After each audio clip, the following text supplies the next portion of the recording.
Guys, magandang umaga at ayun, tapos na po yung bagyo dito, no? So grabe yung bagyo, guys. Sobrang lakas talaga. Ito yung actual, guys, na video ko. Ito, guys, tignan nyo. Grabe, sobrang lakas ng bagyo. Ayan, oh. Tignan nyo, guys, ubos lahat ng binakod natin. Grabe, tumba na yung mangga dito naman. Grabe, oh, wala, nagwawala yung hangin ngayon. So, yung mga manok ko andyan lang sa tipi, yung iba, pero yung iba dito na sa bayong. Ito pa.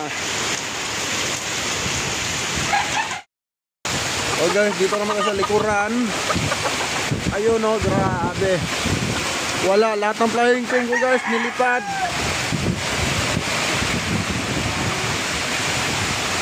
Ayan, grabe, oh.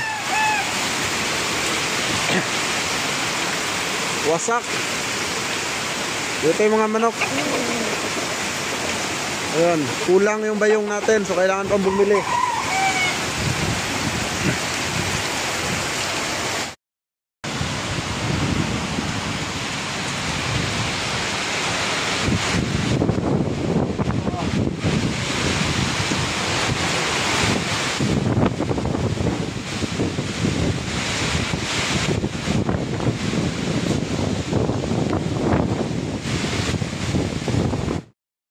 So kita nyo, guys, humahagupit. At ito yung mangga na natumba. Papakita ko sa inyo, guys, at kung gaano kami kabilis umaksyon. So as of now, wala kaming na-damage na manok, no? So lahat ay binayong namin, nilagyan namin sa Mexican box. So masisiw man yan, mainahin, lahat sinicure namin para hindi kami malagasan din. Sa awa ni Lord ay safety lahat ng alaga. So ito yung farm update, guys. Ito na. Ayan, oh. Makalat pa pero ongoing yung proseso, no? At lesson learn natin, no? Lesson learn. Ito yung lesson learn na natutunan natin, no?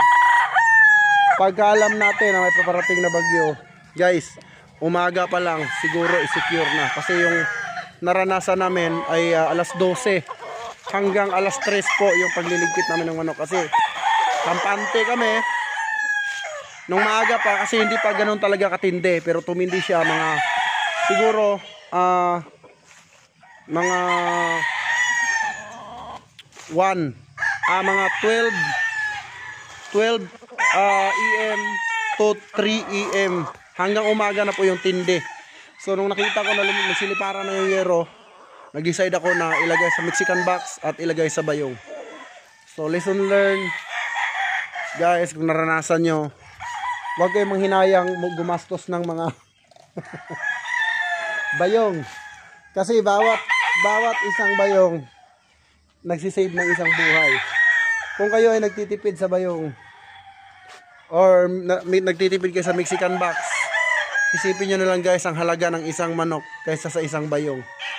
So gumastos tayo ng 6,000 sa 100 bayong. Okay? At Mexican box.